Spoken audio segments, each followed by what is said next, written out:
Février 1637, qu'on appelle l'hiver de la folie. Haarlem, Pays-Bas. Imaginez une scène glaciale dans une taverne enfumée. Un marchand signe un contrat devant notaire. Il ne vend pas de l'or, il ne vend pas des épices venues des Indes. Il vend un seul bulbe de fleurs, une tulipe, Viceroy. Le prix 4200 florins. Pour vous donner une idée, un artisan qualifié gagne 300 florins par an. Ce bulbe vaut 14 années de salaire. Il vaut une maison de maître sur le canal d'Amsterdam. Le marchand n'a même pas le bulbe sur lui. L'acheteur n'a pas d'argent. C'est une promesse contre une promesse. Du papier contre du vent. Tout le monde dans la taverne trouve ça normal. Ils appellent ça le Windhandel. Le commerce du vent. 3 jours plus tard, le marché s'effondre. Zéro acheteur, panique totale. Fortune virtuelle évaporée en une nuit. Ce que je viens de vous décrire n'est pas une histoire de jardinage. C'est pas une anecdote amusante sur des Hollandais qui aiment trop les fleurs. C'est la première fois dans l'histoire moderne que la psychologie humaine a pris le contrôle total d'un marché financier. On nous dit souvent que la tulipomanie était une anomalie, une absurdité. C'est faux. La tulipomanie, c'est le patient zéro. C'est la première étude de laboratoire grandeur nature de la cupidité, du FOMO et de l'effondrement. Si vous comprenez ce qui s'est passé cet hiver-là à Haarlem, vous comprendrez Bitcoin en 2021. Vous comprendrez la bulle internet de 2000. Vous comprendrez l'immobilier américain de 2008. Et peut-être vous comprendrez ce qui se passe aujourd'hui avec l'IA. Ce n'était pas une bulle de fleurs, c'était un crash psychologique. Et la mécanique est toujours strictement la même. Pour qu'une bulle éclate, il ne suffit pas d'un objet de spéculation, il faut un terrain fertile. Et les Pays-Bas des années 1630 sont le terrain le plus fertile de l'histoire. Nous sommes au milieu du siècle d'or néerlandais, c'est le centre du monde. Imaginez la Silicon Valley, Wall Street et le port de Shanghai réunis dans un seul petit pays. La VOC, la compagnie néerlandaise des Indes orientales, domine les mers. Ces navires reviennent chargés de poivre, de soie, de porcelaine, avec des marges de 400%. L'argent coule à flot, littéralement. Amsterdam devient la banque de l'Europe. La bourse d'Amsterdam, créée en 1602, est la première vraie bourse moderne. On y échange déjà des actions, des obligations, des contrats à terme. La sophistication financière est inouïe. Mais ce n'est pas seulement une histoire de banquiers, c'est l'histoire d'une nouvelle classe sociale. Pour la première fois en Europe, ce ne sont pas seulement les nobles et les rois qui sont riches. Des marchands, des tisserands, des brasseurs, des avocats s'enrichissent à une vitesse vertigineuse. C'est la naissance de la classe moyenne. Et que fait une nouvelle classe moyenne quand elle a trop d'argent, trop vite? Elle cherche du statut. Elle veut montrer qu'elle a réussi. Elle achète des tableaux, elle construit des maisons sur les canaux et elle cherche quelque chose de rare, de beau, d'exotique pour se distinguer. Ajoutez à cela un détail crucial.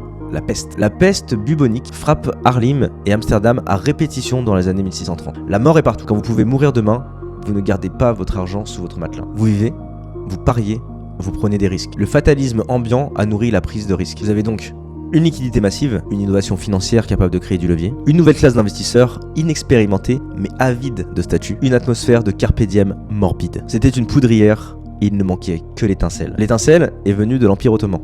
Elle s'appelait la tulipe. La tulipe n'est pas une fleur hollandaise, c'est une immigrée. Elle arrive de Turquie au milieu du XVIe siècle via Ogier de Busbecq, ambassadeur autrichien à Constantinople. Au début, c'est une curiosité scientifique, Carolus Clusius. Un botaniste célèbre les plante à l'université de Leiden en 1593. C'est rare, c'est fragile, c'est difficile à reproduire. Une tulipe met 7 ans à fleurir à partir d'une graine. 7 ans. C'est une offre inélastique par excellence. Si la demande explose demain, vous ne pouvez pas produire plus de tulipes avant 7 ans. Mais ce qui va tout déclencher, c'est un virus, le virus de la mosaïque. À l'époque, on ne sait pas que c'est une maladie. On voit juste que certaines tulipes, au lieu d'être rouges ou jaune unies, brisent. Elles développent des motifs incroyables, des flammes blanches sur fond rouge, des stries violettes sur fond jaune. C'est d'une beauté aléatoire et spectaculaire. Ces tulipes, les Rosen, les Bizarden, deviennent instantanément des objets de luxe suprême. La Semper Augustus, la plus célèbre, est blanche avec des flammes rouge sang. Il n'y en a qu'une poignée dans tout le pays. Posséder une Semper Augustus, c'est comme posséder un Picasso aujourd'hui. C'est le signal ultime que vous faites partie de l'élite. Au début des années 1630, le marché est rationnel. Ce sont des passionnés, des blomistes qui s'échangent ces raretés. Les prix sont élevés, mais correspondent à la rareté et au prestige. C'est un marché de collectionneurs,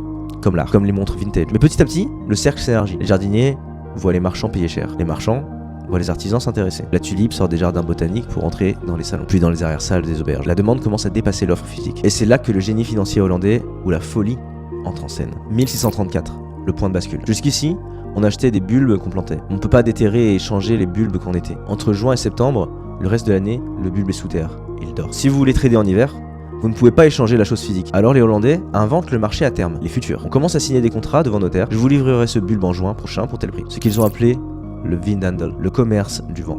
Pourquoi c'est important? Parce que ça supprime la friction physique. Vous n'avez plus besoin d'avoir la fleur, vous n'avez plus besoin de savoir jardiner, vous avez juste besoin d'un stylo et d'une promesse. Le marché s'ouvre à tout le monde. Les tisserands, les boulangers, les charpentiers entrent dans la danse. La spéculation se déplace dans les tavernes. On appelle ça les collèges. L'ambiance y est électrique. On y boit du vin, on mange et on enchérit. Il n'y a pas de chambre de compensation, pas de dépôt de garantie, ou très peu, le Godspenning, un pourboire pour le vin. C'est du levier infini. Vous pouvez acheter pour 10 000 florins de tulipes sans sortir un sou de votre poche avant la livraison en juin. Et vous pouvez revendre ce contrat le lendemain à quelqu'un d'autre pour 11 000 florins. Profit immédiat, 1000 florins. Investissement initial, 0. C'est la définition parfaite de la spéculation pure. Les prix s'emballent.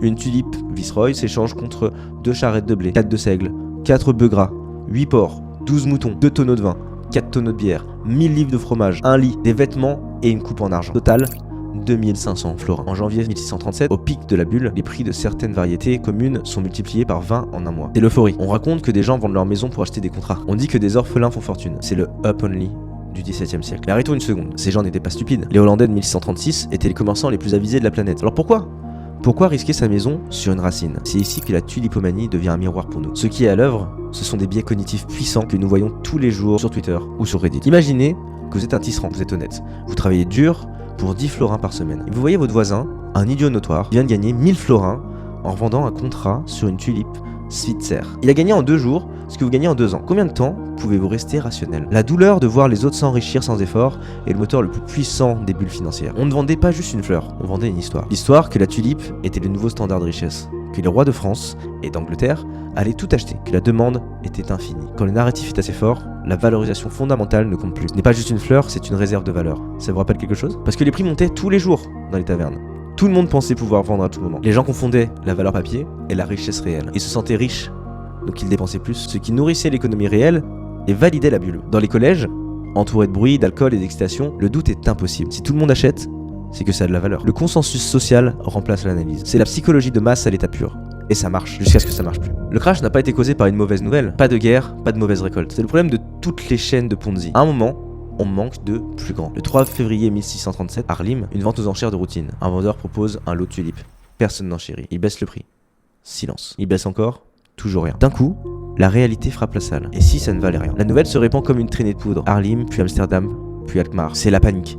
En quelques jours, le marché passe de l'euphorie à la paralysie totale. Les vendeurs veulent exercer leur contrat. Vous avez signé pour acheter ce bulbe. 4000 florins. Payez-moi. Les acheteurs répondent. Je n'ai pas d'argent. Et de toute façon, ça ne vaut plus que 10 florins. Le Vindendal s'arrête. Le vent est tombé. Les prix s'effondrent de 90%, puis 99% pour les variétés communes. Les tavernes, autrefois bruyantes, deviennent des lieux de règlement de compte. Les notaires sont débordés. Les tribunaux refusent de juger. Les magistrats déclarent que ce sont des dettes de jeu, pas des contrats commerciaux validés. C'est le chaos juridique. Imaginez la gueule de bois. Vous pensiez être riche, vous avez commandé des meubles, des vêtements, et vous vous réveillez avec une dette de 5000 florins et un bulbe qui ne vaut plus rien. Ici, je dois faire une pause importante. L'histoire que je viens de raconter, c'est la version classique, celle de Charles Marquet dans ses Extraordinary Popular Delusion de 1841. C'est la version Hollywood, mais les historiens modernes, comme Anne Goldar, Macdash, ont fouillé les archives. Et la réalité est un peu plus nuancée et plus intéressante. Non, toute la Hollande n'a pas fait faillite. Il n'y a pas eu de suicides en masse ou de gens jetés dans les canaux. L'économie néerlandaise ne s'est pas effondrée. La VOC a continué à dominer le monde parce que très peu d'argent réel avait échangé de main. Un marché à terme, les contrats devaient être réglés en juin, le crash a eu lieu en février. La plupart des gens ont simplement déchiré les contrats. Des compromis ont été trouvés, les acheteurs ont payé 3,5% ou 10% du prix pour annuler. C'était douloureux, mais pas mortel pour l'économie nationale. Alors pourquoi on en parle encore? Parce que le choc n'était pas financier, il était moral et culturel. Pour les calvinistes rigides de l'époque, c'est la preuve que Dieu punit la cupidité. C'est un traumatisme social. La confiance, ciment de la société néerlandaise, avait été brisée. On ne savait plus qui était un partenaire fiable et qui était un joueur irresponsable. C'est ça la vraie leçon. Une bulle détruit le capital social autant que le capital financier. Maintenant, regardons autour de nous. Est-ce que tout ça vous semble familier? Remplacez bulbe rare par altcoin. Remplacez taverne par Discord ou Telegram. Remplacez nouvelle classe moyenne par investisseur retail Robinhood. C'est la même dynamique, le même levier, le même narratif de nouvelles richesses. Le Semper Augustus, c'est le Bitcoin. Les tulipes communes, ce sont les shitcoins. C'est le parallèle le plus direct avec les NFT. Pourquoi un JPEG de singe vaut-il 300 000 $? Pour la même raison qu'une tulipe Viceroy valait une maison. La rareté numérique, le statut social dans une communauté. Et l'effondrement a été tout aussi brutal. Moins 95% en un an. Pour les tulipes, l'objet, l'art ou la fleur n'est pas sans valeur. Mais le prix de marché était déconnecté de toute utilité. Nous sommes peut-être dedans avec la bullia. L'innovation réelle, comme l'arrivée de la tulipe était une vraie innovation botanique, mais l'enthousiasme, les valorisations à x100, le chiffre d'affaires, le FOMO de toutes les entreprises qui ajoutent .ai à leur nom, c'est le même parfum d'exubérance. L'histoire ne se répète pas, mais elle rime. L'immobilier, apparemment, il ne baisse jamais. C'est ce qu'on disait des tulipes, jusqu'à ce que la liquidité se tarisse. Alors voici ce que vous devez retenir. Chaque bulle suit toujours le même schéma en 5 étapes. Mémorisez-le, c'est votre radar. Le déplacement ou l'innovation. Quelque chose de nouveau arrive. Une technologie, une fleur, un marché. Ça change la donne. Les fondamentaux justifient un intérêt. La blockchain, l'arrivée des tulipes, Internet. Ensuite, le boom. Les prix montent. Les premiers investisseurs gagnent de l'argent. Ça attire l'attention. Les médias commencent à en parler. Puis l'euphorie. La phase maniaque. C'est le moment où la rationalité quitte la pièce. Les prix n'ont plus de lien avec la réalité. On invente des théories pour justifier des prix absurdes. Nouveau paradigme. Le public inexpérimenté entre massivement. FOMO. Le levier et la dette explosent. La prise de profit. Smart Money sort. Les initiés sentent le vent tourner. Ils vendent distraitement, le volume baisse, même si les prix stagnent. Et enfin vient la panique. Un événement mineur déclenche la vente. Tout le monde veut sortir en même temps. La porte est trop étroite.